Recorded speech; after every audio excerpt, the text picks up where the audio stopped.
भगवते वासुदेवाय। नासतो विद्यते भावो न भावो विद्यते सतः उभयोरपि दृष्टान्तोषु तेन त्रୟସ୍तो ଦର୍ଶିତଃ। ଯେଉଁମାନେ ତତ୍ତ୍ୱଦର୍ଶୀ ସେମାନେ ଏହି ସିଦ୍ଧାନ୍ତ ହୋଇଛନ୍ତି ଯେ ଅସତ୍ର ଶାଶ୍ୱତ ନାହିଁ ଏବଂ ସତ୍ର ଅଭାବ ନାହିଁ, ଅର୍ଥାତ୍ ସତ୍ ହିଁ ଶାଶ୍ୱତ ଭାବେ ବିଦ୍ୟମାନ। ତତ୍ତ୍ୱଦର୍ଶୀ ପଣ୍ଡିତଗଣ ଉଭୟ ସତ୍ ଓ ଅସତ୍ ପ୍ରକୃତିକୁ ଅନୁଧ୍ୟାନ କରି ଏ ସିଦ୍ଧାନ୍ତ ଦେଇଛନ୍ତି। ପରିବର୍ତ୍ତନଶୀଳ ଶରୀରର ଶାଶ୍ୱତ ନାହିଁ। ବିଭିନ୍ନ ପ୍ରକାର କୋଷର କ୍ରିୟା ଓ ପ୍ରତିକ୍ରିୟା ଯୋଗୁଁ ଏ ଶରୀର ପ୍ରତିକ୍ଷଣରେ ପରିବର୍ତ୍ତନ ହେଉଛି। ଏହା ଆଧୁନିକ ଚିକିତ୍ସା ବୈଜ୍ଞାନିକଗଣ ସ୍ୱୀକାର କରିଛନ୍ତି ଏବଂ ସେଥିପାଇଁ ଶରୀର ବୃଦ୍ଧିପ୍ରାପ୍ତ ହେଉଛି ଏବଂ ଶରୀରର ବାର୍ଦ୍ଧକ୍ୟ ଦେଖାଯାଉଛି। କିନ୍ତୁ ନିରନ୍ତର ଆତ୍ମା ହିଁ ଏକା ପ୍ରକାର ଓ ପରିବର୍ତ୍ତ ରହୁଛି। ଶରୀର ଓ ମନର ଯାବତୀୟ ପରିବର୍ତ୍ତନ ସତ୍ତ୍ୱେ ଆତ୍ମାର ବରାବର ଅପରିବର୍ତ୍ତ ରହୁଛି। ଚିତ୍ ଓ ଅଚିତ୍ ଜଡ଼ ବସ୍ତୁ ମଧ୍ୟରେ ଏହା ହିଁ ପାର୍ଥକ୍ୟ। ସ୍ୱଭାବତଃ ଶରୀର ସର୍ବଦା ପରିବର୍ତ୍ତନଶୀଳ ଏବଂ ଆତ୍ମାର ଶାଶ୍ୱତ ଅପରିବର୍ତ୍ତନଶୀଳ। ସବୁ ପ୍ରକାର ତତ୍ତ୍ୱଦର୍ଶୀ ପଣ୍ଡିତ ଅର୍ଥାତ୍ ସାକାରବାଦୀ ଓ ନିରାକାରବାଦୀ ଉଭୟ ଏହି ସିଦ୍ଧାନ୍ତରେ ଉପନୀତ ହୋଇଛନ୍ତି। ବିଷ୍ଣୁ ପୁରାଣରେ କୁହାଯାଇଛି ଯେ ବିଷ୍ଣୁ ଏବଂ ତାଙ୍କର ଧାମ ସମୂହ ସ୍ୱୟଂ ଜ୍ୟୋତିଷ୍ମାନ ଅଟନ୍ତି ଏବଂ ସେମାନଙ୍କର ଜ୍ୟୋତିର୍ମୟ ଚିତ୍ସତ୍ତା ଅଛି। ଜ୍ୟୋତିଷୀ ବିଷ୍ଣୁର ଭଗବାନ ବିଷ୍ଣୁ ସତ୍ ଓ ଅସତ୍ ପଦାର୍ଥ ଅର୍ଥାତ୍ ବିଦ୍ୟମାନ ଓ ଅବିଦ୍ୟମାନ। ତା ଶବ୍ଦ କେବଳ ଚିତ୍ ଓ ଅଚିତ୍ ଜଡ଼ ବସ୍ତୁକୁ ବୁଝାଏ, ଯାହା ହେଉଛି ସମଗ୍ର ତତ୍ତ୍ୱଦର୍ଶୀ ପଣ୍ଡିତମାନଙ୍କର କଥା। ଯେଉଁ ଜୀବମାନେ ଅବିଦ୍ୟା ରୂପକ ଅନ୍ଧକାରରେ ଦରାଣ୍ଡି ହେଉଛନ୍ତି, ସେମାନଙ୍କ ପ୍ରତି ଭଗବାନ ଯେଉଁ ଉପଦେଶ ଦେଉଛନ୍ତି, ସେ ଉପଦେଶର ଏହା ହେଉଛି ପ୍ରାରମ୍ଭ ମାତ୍ର।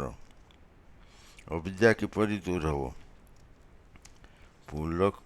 ପୂଜକ ଏବଂ ପୂଜ୍ୟର ଯେଉଁ ଶାଶ୍ୱତ ସମ୍ବନ୍ଧ ଅଛି, ସେହି ସମ୍ବନ୍ଧରେ ପୁନଃ ସଂସ୍ଥାପନ ଦ୍ୱାରା ଏବଂ ପରମ ପୁରୁଷ ଭଗବାନ ଓ ତାଙ୍କ ଅଂଶବିଶେଷ ଜୀବମାନଙ୍କ ମଧ୍ୟରେ ଯେଉଁ ପାର୍ଥକ୍ୟ ଅଛି, ତାକୁ ଭଲ ରକମ ବୁଝିବା ଦ୍ୱାରା ଅବିଦ୍ୟାର ବିନାଶ ହୁଏ।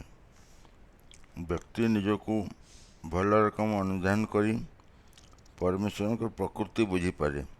ସମଗ୍ର ଶରୀର ଓ ତା'ର ଅଙ୍ଗ ପ୍ରତ୍ୟଙ୍ଗ ଅଂଶ ମଧ୍ୟରେ ଯେଉଁ ସମ୍ବନ୍ଧ ଅଛି, ତାକୁ ବୁଝିଲେ ବ୍ୟକ୍ତି ଜୀବ ଭଗବାନଙ୍କ ମଧ୍ୟରେ ଯେଉଁ ସମ୍ବନ୍ଧ ଅଛି ତାକୁ ବୁଝିପାରିବ।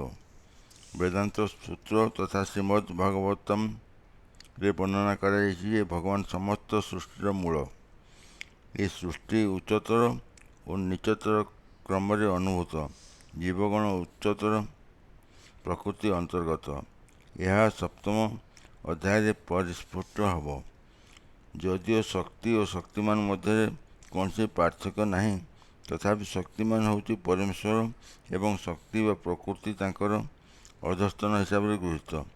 ତେଣୁ ଜୀବଗଣ ସର୍ବଦା ପରମେଶ୍ୱରଙ୍କର ଅଧସ୍ତନ ଅଟନ୍ତି। ପ୍ରଭୁ ଏବଂ ଭୃତ୍ୟ ମଧ୍ୟରେ ଯେପରି ସମ୍ବନ୍ଧ କିମ୍ବା ଗୁରୁ ଏବଂ ଶିଷ୍ୟ ମଧ୍ୟରେ ଯେପରି ସମ୍ବନ୍ଧ, ଜୀବ ଓ ଭଗବାନ ମଧ୍ୟରେ ସେହିପରି ସମ୍ବନ୍ଧ। ଏହା ଅତି ସୁସ୍ପଷ୍ଟ ଜ୍ଞାନ, ତଥାପି ଆମ୍ଭେମାନେ ବୁଝିପାରୁନାହୁଁ, କାରଣ ଆମ୍ଭେମାନେ ଅବିଦ୍ୟାର ବଶବର୍ତ୍ତୀ ହୋଇଅଛୁ।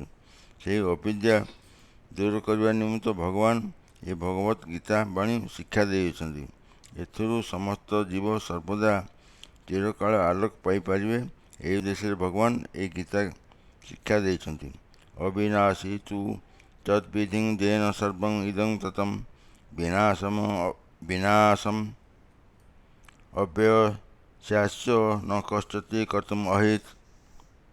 ଏକଥା ଜାଣି ରଖ ଯେ ଯାହା ଏ ସମଗ୍ର ଶରୀରରେ ପରିବ୍ୟାପ୍ତ ହୋଇଛି, ତାହା ଅବିନାଶୀ ଅଟେ। ଅବିନାଶୀ ଆତ୍ମାକୁ ବିନାଶ କରିବାକୁ କେହି ସକ୍ଷମ ନୁହନ୍ତି। ଯେଉଁ ଆତ୍ମା ଶରୀରରେ ସର୍ବତ୍ର ପରିବ୍ୟାପ୍ତ ହୋଇଛି, ତାହାର ପ୍ରକୃତ ସ୍ୱଭାବ କ'ଣ, ତାହା ଏହି ଶ୍ଲୋକରେ ସୁସ୍ପଷ୍ଟ ଭାବରେ କୁହାଯାଇଛି। ଶରୀର ସର୍ବତ୍ର କ'ଣ ପରିବ୍ୟାପ୍ତ ହୋଇଛି, ଏହା ଯେକୌଣସି ଲୋକ ବୁଝିପାରିବ। ଏହା ହେଉଛି ଚେତନା।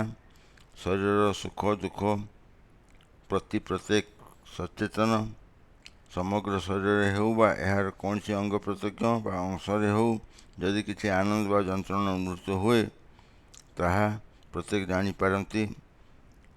ଏହି ଯେଉଁ ଚେତନା ବ୍ୟକ୍ତିର ଶରୀରରେ ପରିବ୍ୟାପ୍ତ ହୋଇଛି ତାହା ପ୍ରତ୍ୟେକ ବ୍ୟକ୍ତିର ନିଜ ଶରୀର ମଧ୍ୟରେ ସୀମାବଦ୍ଧ। ତେଣୁ ଗୋଟିଏ ଶରୀରରେ ସୁଖ ଦୁଃଖ ଅନ୍ୟ ଶରୀରରେ ଅନୁଭୂତ ହୁଏ ନାହିଁ।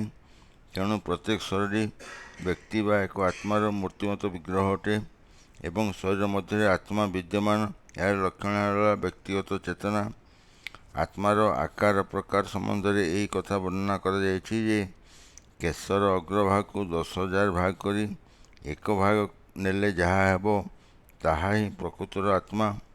ଆତ୍ମା ଏଡ଼େ ସୂକ୍ଷ୍ମ ଶ୍ଵେତର ଉପନିଷଦ ଏକଥା ସ୍ୱୀକାର କରାଯାଇଛି। ବାଳାଗ୍ରେ ଶତଭାଗ୍ୟସ୍ୟ ଶତଧା କଳ୍ପିତସ୍ୟ ତ ଭାଗ ଜୀବସ୍ୟ ବିଜ୍ଞେୟ ନ ତାନେତ କଳ୍ପତେ। କେଶର ଅଗ୍ରଭାଗକୁ 100 ଅର୍ଥାତ୍ 100 ଭାଗରେ ବିଭକ୍ତ କରାଯାଇ ପ୍ରତ୍ୟେକ ଭାଗକୁ ପୁଣି 100 ଭାଗରେ ବିଭକ୍ତ କରାଗଲେ ଯାହା ହେବ ତାହା ହିଁ ଆତ୍ମାର ଆକାର ଅଟେ। ଶ୍ରୀମଦ୍ ଭଗବତ ମଧ୍ୟରେ ଏହି କଥା କୁହାଯାଇଛି। କେଶାଗ୍ରେ ଶତଭାଗ୍ୟସ୍ୟ ଶତାଂଶ ସାଧୁସ୍ୟାତ୍ମକ ଜୀବ ସୂକ୍ଷ୍ମ ସ୍ୱରୂପାୟୋ ସାଂଖ୍ୟତ ତେହି ଚିତ୍କଣ। ଅସଂଖ୍ୟ ଚିତ୍କଣ ଅଛି, ସେମାନଙ୍କ ଆକାର ହେଉଛି କେଶାଗ୍ରର 10,000 ଭାଗରୁ ଏକ ଭାଗ।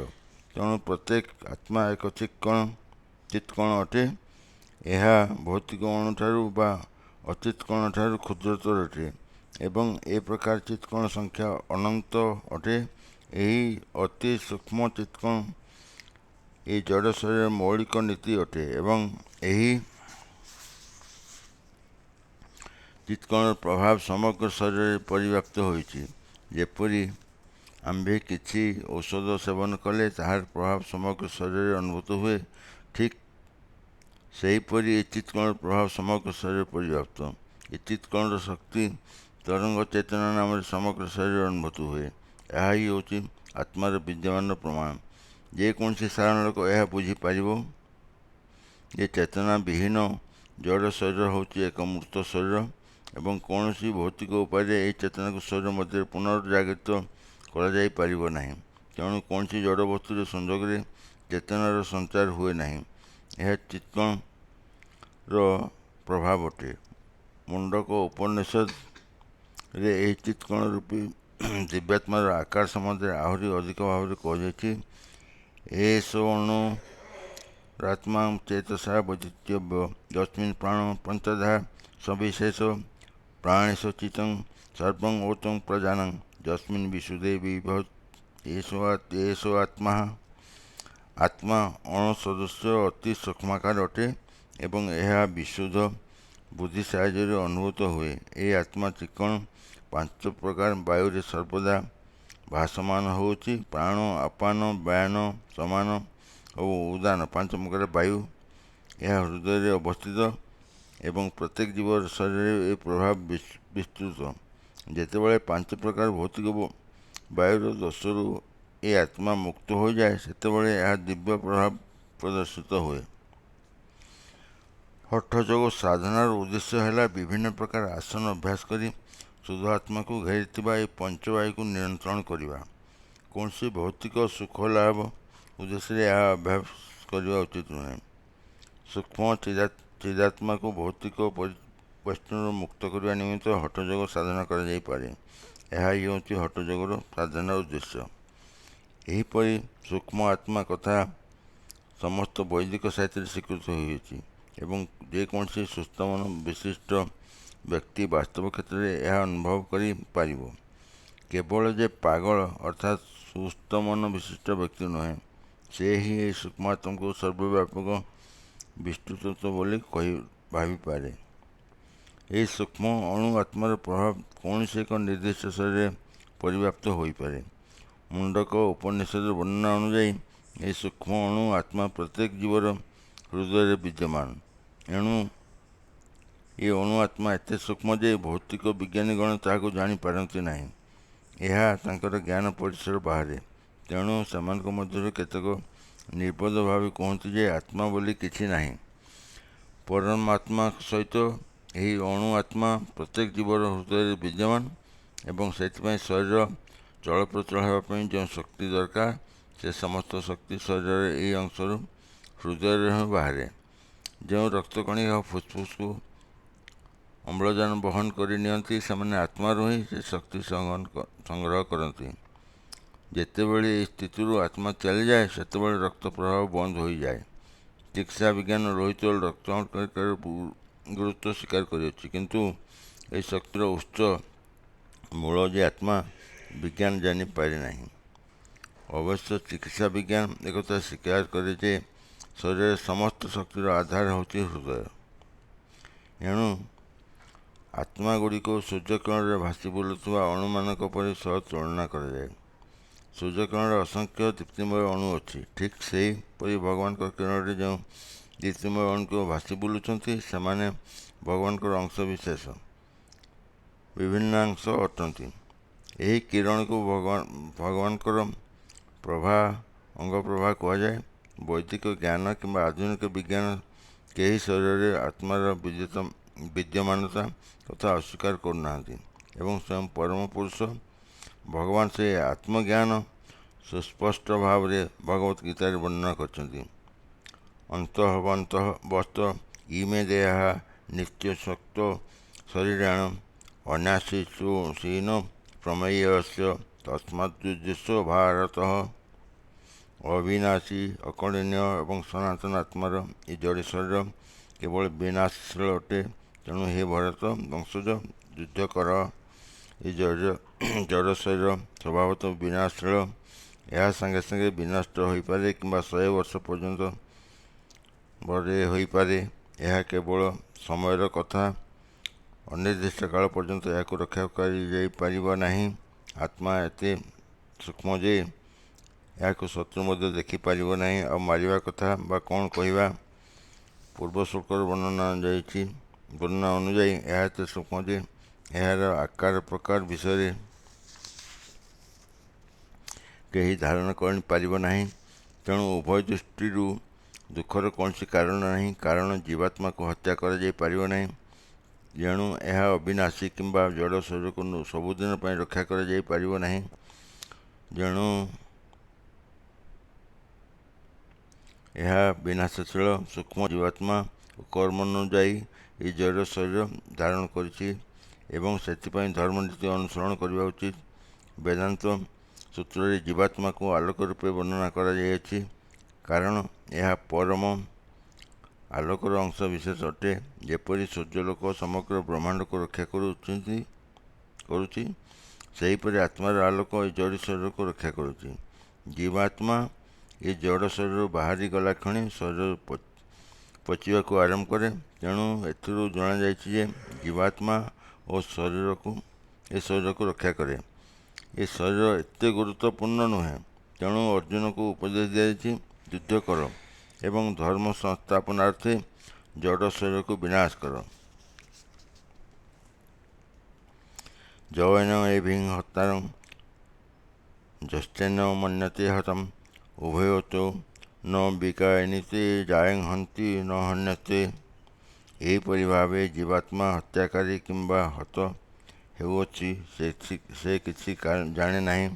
ଯାହାର ଜ୍ଞାନ ଅଛି ସେ କଥା ଜାଣେ ଯେ ଆତ୍ମା ମାରେ ନାହିଁ କି ମରେ ନାହିଁ। ଯେତେବେଳେ କୌଣସି ଜୀବ ଅସ୍ତ୍ରଶସ୍ତ୍ର ଦ୍ୱାରା ଭୀଷଣ ଭାବେ ଆଘାତପ୍ରାପ୍ତ ହୁଏ ସେତେବେଳେ ଜାଣି ରଖିବା ଉଚିତ ଯେ ଏ ଶରୀର ମଧ୍ୟରେ ଜୀବାତ୍ମା ହତ ହୁଏ ନାହିଁ କିମ୍ବା ଆତ୍ମା ଏଡ଼େ କ୍ଷୁଦ୍ର ଯେ ତାହାକୁ କୌଣସି ଭୌତିକ ଅସ୍ତ୍ରଶସ୍ତ୍ରରେ ହତ୍ୟା କରିବା ସମ୍ଭବ ନୁହେଁ। ପୂର୍ବବର୍ତ୍ତୀ ଶ୍ଲୋକମାନଙ୍କରୁ ଏହା ଜଣାଯାଇଛି ଯେ ଜୀବାତ୍ମା ନାଶଶୀଳ ନୁହେଁ। ଏହାକୁ କେହି ହତ୍ୟା କରିପାରିବେ ନାହିଁ, କାରଣ ଏହା ଦିବ୍ୟ ଭାବରେ ଗଠିତ। ଯାହା ନାଶଶୀଳ ବା ଯାହାକୁ ହତ୍ୟା କରାଯାଇ ନପାରେ ତାହା ହେଉଛି ଶରୀର। ହତ୍ୟା କରାଯାଇ ପାରେ ତାହା ହେଉଛି ଶରୀର। ଏଥିରୁ ଅବଶ୍ୟ ଏକଥା ବୁଝିବାକୁ ହେବ ନାହିଁ ଯେ ଶରୀରକୁ ନାଶ କରିବା ଉଚିତ କିମ୍ବା ଶରୀରକୁ ନାଶ କଲେ କିଛି ଅସୁବିଧା ହେବ ନାହିଁ। ବୈଦିକ ଉପଦେଶ ହେଲା ମାଂ ହିଂସାତ୍ ସର୍ବଭୂତାନି, କାହାରି ପ୍ରତି ହିଂସା ଆଚରଣ କର ନାହିଁ। ପୁନଶ୍ଚ ଏଥିରୁ ଏକଥା ବୁଝିବାକୁ ହେବ ନାହିଁ ଯେ ଆତ୍ମା ତ ମରେ ନାହିଁ, ତେଣୁ ପଶୁବଧ କଲେ କ୍ଷତି କ'ଣ? ବିନା ଅଧିକାରରେ କୌଣସି ଜୀବର ଶରୀରକୁ ବଧ କଲେ ତାହା ବଡ଼ ଜଘନ୍ୟ କାର୍ଯ୍ୟ ଅଟେ ଏବଂ ରାଜ୍ୟର ବା ସରକାରଙ୍କ ନିୟମ ଅନୁଯାୟୀ ତଥା ଭଗବାନଙ୍କ ନିୟମ ଅନୁଯାୟୀ ମଧ୍ୟ ହତ୍ୟାକାରୀ ଦଣ୍ଡିତ ହେବ। ଅବଶ୍ୟ ଏଠାରେ ଅର୍ଜୁନ ଧର୍ମରକ୍ଷା ହତ୍ୟା ନିମିତ୍ତେ କାର୍ଯ୍ୟରେ ନିଯୁକ୍ତ ହୋଇଛି, ସେ ମନିଚ୍ଛା ହତ୍ୟା କରୁନାହାନ୍ତି। ନ ଜାୟତେ ମ୍ରିୟତେ ବା କଦାଚିନ ନାୟଂ ଭୂତ୍ୱା ଭାବିତ୍ୱା ବା ଭୂୟଃ ଓକ ନିତ୍ୟ ଶାଶ୍ୱତ ତୟ ପୁରାଣ ନହନ୍ୟତେ ହନୁମାନ ଶରୀରେ। ଆତ୍ମାର ଜନ୍ମ ନାହିଁ ବା ମୃତ୍ୟୁ ନାହିଁ। ଏପରି ସମୟ ନଥିଲା ଯେତେବେଳେ ତାହା ନଥିଲା, ପୁଣି ଏପରି ସମୟ ହେବ ନାହିଁ ଯେତେବେଳେ ତାହା ନଥିବ। ତାହା ଅଜ, ଶାଶ୍ୱତ, ସର୍ବଦା ବିଦ୍ୟମାନ, ଅମର ଏବଂ ପୁରାତନ ଅଟେ। ଏ ଶରୀର ମୃତ୍ୟୁରେ ତାହାର ମୃତ୍ୟୁ ହୁଏ ନାହିଁ। ପରମାତ୍ମାଙ୍କର ଅତି କ୍ଷୁଦ୍ର ଅଂଶ ଅଣୁ ଆତ୍ମା ଗୁଣରେ ପରମାତ୍ମାଙ୍କ ସହ ସମାନ। ଶରୀର ଯେପରି ପରିବର୍ତ୍ତନ ହୁଏ ତାହାର ସେହିପରି ପରିବର୍ତ୍ତନ ହୁଏ ନାହିଁ। ବେଳେବେଳେ ଆତ୍ମାକୁ ସ୍ଥିର ବା କୂଟସ୍ଥ ବୋଲି କୁହାଯାଏ। ଶରୀର 6 ପ୍ରକାର ପରିବର୍ତ୍ତନ ହୁଏ। ଏହା ମାତୃଗର୍ଭରେ ଜନ୍ମଲାଭ କରେ, କିଛି କାଳ ରହେ, ବୁଦ୍ଧି ପ୍ରାପ୍ତ ହୁଏ, ପୁଣି କିଛି ସନ୍ତାନ ଉତ୍ପାଦନ କରେ, କ୍ରମେ କ୍ଷୀଣ ହୁଏ ଏବଂ ଅବଶେଷରେ ବିସ୍ମୃତି ଗର୍ଭରେ ଲୀନ ହୁଏ। କିନ୍ତୁ ଆତ୍ମାର ଏ ପ୍ରକାର ପରିବର୍ତ୍ତନ ହୁଏ ନାହିଁ। ଆତ୍ମା ଜନ୍ମ ହୁଏ ନାହିଁ କିମ୍ବା ଏକ ଜଡ଼ ଶରୀରରେ ଗ୍ରହଣ କରୁଥିବା ଶରୀରଟି ଜନ୍ମ ହୁଏ। ଆତ୍ମା ସେଥି ସହିତ ଜନ୍ମ ହୁଏ ନାହିଁ କି ମରେ ନାହିଁ। ଯାହାର ଜନ୍ମ ଅଛି ତାହାର ମୃତ୍ୟୁ ଅଛି। ତେଣୁ ଆତ୍ମାର ଜନ୍ମ ନାହିଁ, ତେଣୁ ତାହାର ଭୂତ ଭବିଷ୍ୟତ ବର୍ତ୍ତମାନ ନାହିଁ।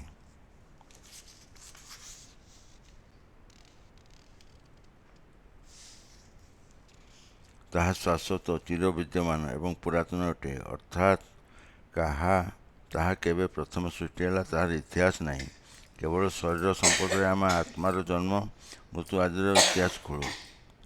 ଶରୀର ଯେପରି ବୃଦ୍ଧି ହୁଏ, ଆତ୍ମା କେବେ ହେଲେ ସେପରି ବୃଦ୍ଧି ହୁଏନି। ତେଣୁ ତଥାଗତ ବୃଦ୍ଧ ବ୍ୟକ୍ତି ତାହାର ବାଲ୍ୟ କିମ୍ବା ଯୌବନ ଅବସ୍ଥାରେ ଯେପରି ଭାବରେ ଅନୁଭବ କରୁଥିଲା ସେହିପରି କରେ। ଶରୀର ପରିବର୍ତ୍ତନ ଆତ୍ମା ଉପରେ କୌଣସି ପ୍ରଭାବ ପକାଏ ନାହିଁ।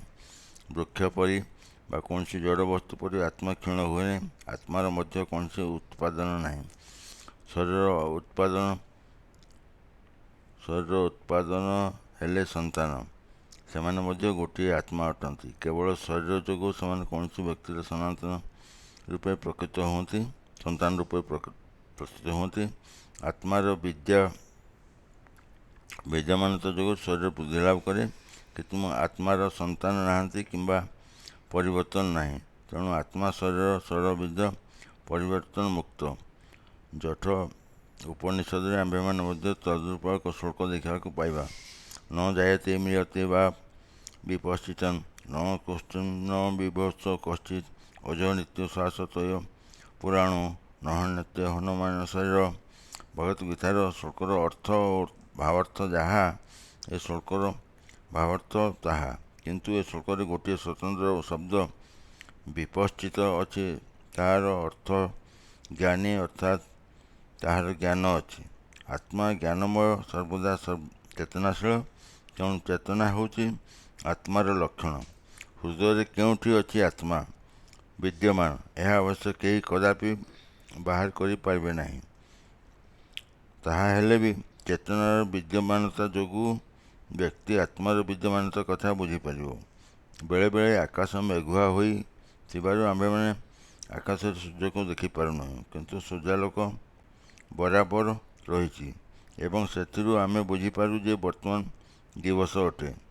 ବଡ଼ି ସକାଳେ ଯେତେବେଳେ ଆମେ କିଛି ସୂର୍ଯ୍ୟାଲୋକ ଆକାଶରେ ଦେଖୁ, ସେତେବେଳେ ଆମେ ବୁଝିପାରୁ ଯେ ସୂର୍ଯ୍ୟ ଆକାଶରେ ଅଛନ୍ତି ବା ସୂର୍ଯ୍ୟ ଉଦୟ ହେଲେଣି। ଠିକ୍ ସେହିପରି ମାନବ ହେଉ ବା ମାନବେତର ପ୍ରାଣୀ ହେଉ, ଯେତେବେଳେ ଆମେ ଶରୀରମାନଙ୍କରେ କିଛି ଚେତନା ଦେଖିବାକୁ ପାଉ, ସେତେବେଳେ ଆମେ ବୁଝିପାରୁ ଯେ ଶରୀରରେ ଆତ୍ମା ବିଦ୍ୟମାନ। ଆତ୍ମାର ଚେତନା ପରମାତ୍ମାଙ୍କ ଚେତନାଠାରୁ ଭିନ୍ନ, କାରଣ ପରମ ଚେତନାର ଭୂତ ଭବିଷ୍ୟତ ବର୍ତ୍ତମାନ ସମସ୍ତ ଜ୍ଞାନ ଥାଏ, କିନ୍ତୁ ଜୀବାତ୍ମାର ଚେତନା ସବୁ ଭୁଲି ଯାଇଥାଏ। ଯେତେବେଳେ ତାହାର ପ୍ରକୃତ ସ୍ୱଭାବ ବା ସ୍ୱରୂପ ସ୍ଥିତ ଭୁଲିଯାଏ, ସେତେବେଳେ ସେ କୃଷ୍ଣଙ୍କ ଶିକ୍ଷାରୁ ପରମ ଜ୍ଞାନୀ ଲୋକ ବା ଶିକ୍ଷା ପ୍ରାପ୍ତ ହୁଏ। କିନ୍ତୁ କୃଷ୍ଣ ଭୁଲି ଯାଇଥିବା ଆତ୍ମା ପରି ନୁହନ୍ତି। ଯଦି ତାହା ହୋଇଥାନ୍ତି, ତାହେଲେ କୃଷ୍ଣଙ୍କର ଭଗବତ ଗୀତା ଶିକ୍ଷା ବ୍ୟର୍ଥ ହୋଇଯାଇଥାନ୍ତା। ଦୁଇ ପ୍ରକାର ଆତ୍ମା ଅଛନ୍ତି, ଯଥା କ୍ଷୁଦ୍ର ଅଣୁ ଆତ୍ମା ଏବଂ ପରମାତ୍ମା ବା ବିଭୁ ଆତ୍ମା। ଏହା ମଧ୍ୟ ଜଠ ଉପନିଷଦରେ ନିମ୍ନ ମତେ କୁହାଯାଇଛି, ଅଣୁରଣିୟାନ୍ ମହତୋ ମହୀୟାନ୍ ଆତ୍ମସ୍ୟ ଜ୍ୟୋତିର ନହିତୋ ଗୁହ୍ୟମ୍ ତମ୍ ମଚ୍ଛତୁ ପ୍ରଣତି ବିତସ୍ୱକଃ ଧାତୁ ପ୍ରସାୟନ୍ ମହିମାନ୍ ଆତ୍ମନ୍। ଉଭୟ ଜୀବାତ୍ମା ଓ ପରମାତ୍ମା ଜୀବର ଶରୀର ବୃକ୍ଷରେ ହୃଦୟ ମଧ୍ୟରେ ଅବସ୍ଥାନ କରୁଛନ୍ତି। ଯେଉଁ ବ୍ୟକ୍ତି ପରମାତ୍ମାଙ୍କ କୃପାରୁ ସମସ୍ତ ଭୌତିକ କାମନାରୁ ତଥା ଦୁଃଖ ଶୋକରୁ ମୁକ୍ତ, ସେ ହିଁ ଆତ୍ମାର ମାହାତ୍ମ୍ୟ ବୁଝିବ। ଭଗବାନ ଶ୍ରୀକୃଷ୍ଣ ମଧ୍ୟ ପରମାତ୍ମାଙ୍କର ଉଦ୍ଭବ ସ୍ଥଳ। ପରବର୍ତ୍ତୀ ଅଧ୍ୟାୟମାନଙ୍କରୁ ଏକଥା ଜଣାପଡ଼ିବ।